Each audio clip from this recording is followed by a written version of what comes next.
that, because at the end of the day, even though you're separated, you're co-parenting, you're still family.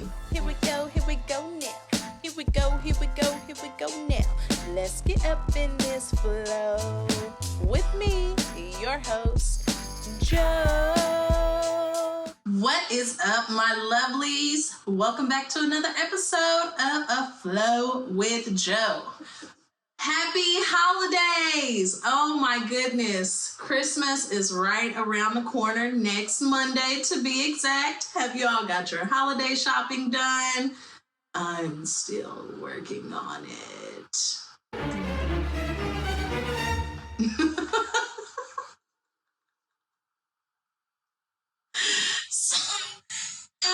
First, I want to give a shout out to Norway. We entered Norway last week. Woo woo! And I know I took a little break, y'all. I think I took about a 3 to 4 week break, but I got distracted.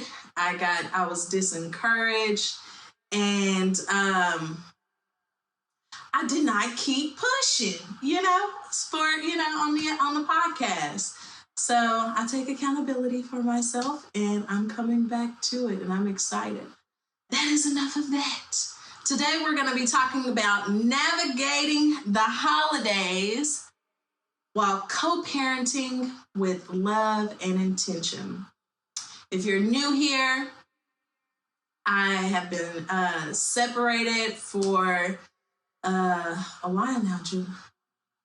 August, September, October, November, December. It's been 84 years. And going through a divorce. So this is our first holiday season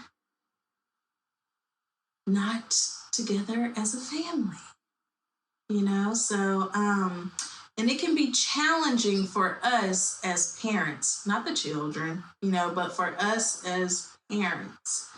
So we want to make sure that we make it the best for our children with that good love and the intention from both partners, right? To create a positive and supportive environment for the children. So we tried to do that on Thanksgiving. It didn't quite work out as well. It didn't quite work out well, right? But it was our first attempt. And I give us an A+ for trying, but it was just still a little too raw for us as the parents being said. So we're going to try again this Christmas.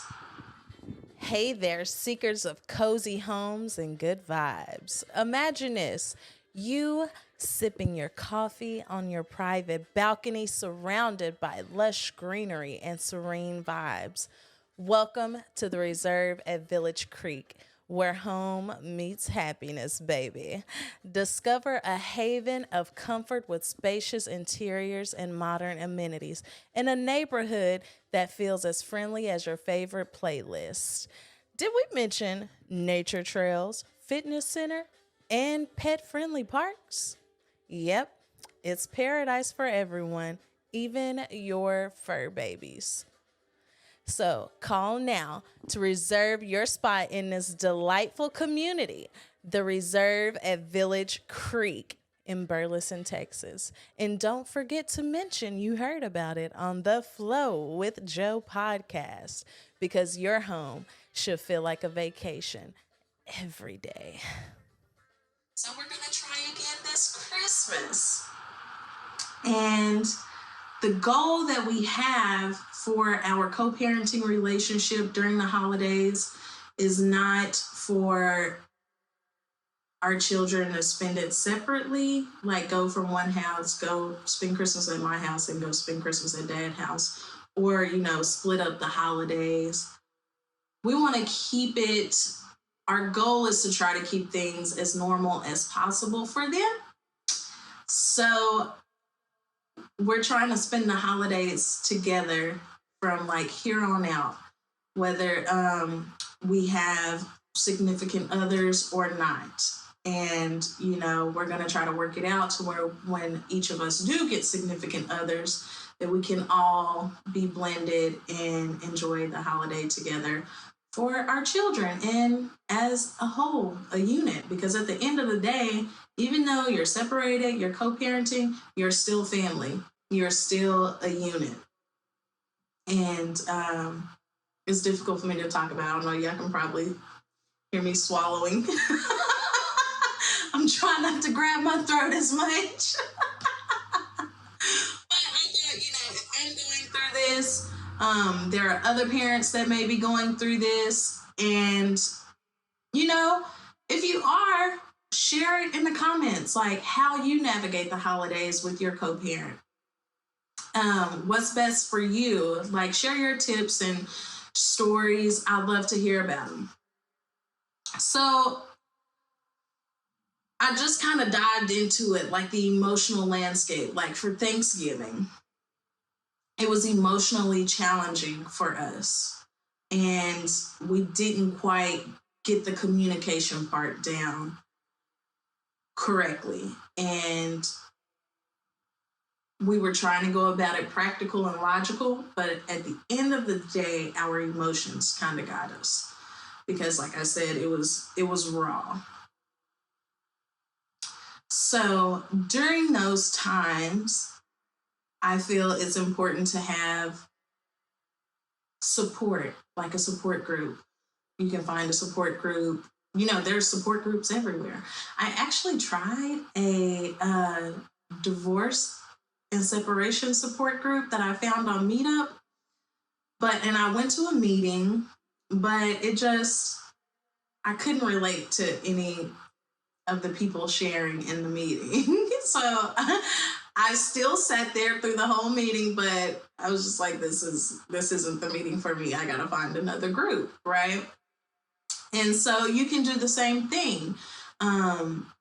You can go on Meetup, Facebook groups. I'm sure there's Reddit groups. All these different groups are out here on the internet for support groups, or your close friends and family, right? Whoever has been your support group, kind of lean on them during the holidays if you need to. So now our co-parenting strategy for Christmas, we're discussing with each other what gifts the other is getting, or we're going in on gifts together, right? So that means we're having open communication. We learned from our mistake on Thanksgiving, and now we're being more open with our communication. And we're setting like clear expectations for what to expect on Christmas Day, or Christmas night, because we'll be spending Christmas Eve and Christmas together. So and so y'all pray for us that we have a successful co-parenting Christmas. And I pray for you, if you're going through the same thing, that you have a successful co-parenting Christmas. Because at the end of the day, it's the joy of being together is how I view the holidays. It's just spending time making those core memories together, because the kids will be grown before you know it with their own family, and who knows if they'll come back home or not, I'm laughing, but I want my babies to always come home. During this, navigating these challenges, like you can get creative, like how we mentioned before in the podcast, like create new adventures, create new traditions, and then include your children on these traditions. Like ask them what are their thoughts, what are their ideas, and act on them. That could be really cool. Like, share creative ideas together, just focusing on the joy and the magic of the season. But once again, I would love for you to share your tips, how you navigate the holidays in the comments. So please do that. Or if you don't want to share in the comments, you want to be a little bit more private about it, shoot me an email. I love learning from others. And we all can be helpful to each other right down in that comment box. So, and also, if you feel like you have this goal, whatever goal you have to co-parent through the holidays for your family, if you feel like you can't get it across, or you don't seem like you can get it done, it's always totally fine to bring in a mediator to talk about these things before the holidays, to mediate, or go to a counselor, a co-parent. They have co-parenting counselors now. Go to a counselor, or better yet, our ultimate counselor, and that's God. Talk to God about it. Give it to God. Let God know what you want. Ask for it, and you shall receive. But be prepared to receive it in whichever way God shows up for you in that answered prayer. Right? Because a lot of the times when we are going through these difficult challenges, we forget to take it to God. I am guilty. I'm guilty. But we're going to focus on being 1% better every single morning we wake up than we were the day before. Not missing out on that opportunity. So let's just keep looking ahead and adapting to these co-parenting journeys, because Lord knows what new challenges may pop up, So always try to have a positive outlook. And like I said, if you need the help, get the help. There's nothing wrong with it. Get a mediator, But always think about the children's well-being first, because we always want them to have good core memories, especially during these special holiday seasonal times, right? And I actually read somewhere where I'll have to find the chart and come back with it another episode, but it says for the next 10 years, like put your age down in a column, put your spouse's or your co-parents' named age down for the next 10 years in a column, and then do each child from oldest to youngest. And then look at that. I think it was from a book, Habits in the Home. Yeah, Habits in the Home. I forgot who the author is, but I'll probably link it in the description box below. So, and you post that, anywhere in the house. And anytime you feel like you are overwhelmed or about to snap, or, you just feeling a little bit unstable there for a minute during any of these days, look at that, reflect on it, say, man, in 10 years, this beautiful little child will be 19 and you'll be in your 40s. Like, enjoy this small amount of time that you are unpromised with this beautiful human that you have created, right? And it kind of is like a trigger to like take some deep breaths and enjoy the time instead of the chaos of the world that is trying to bring you down each and every day. Enjoy the childhood, because they are only little for so long. And this is a reminder to myself just as well as it is a reminder to any of my parent listeners out there. So I hope you enjoyed this episode. And to anyone who is navigating the co-parenting through this holiday season, I truly, truly pray and hope that you have a joyous holiday and it is everything that you want it to be for yourself, for your children, for your family. Happy holidays, my love. Merry Christmas. Happy Hanukkah. And we will see you back here next Monday, 11 a.m. Central Standard Time. Toodles, my beautiful poodles. Right.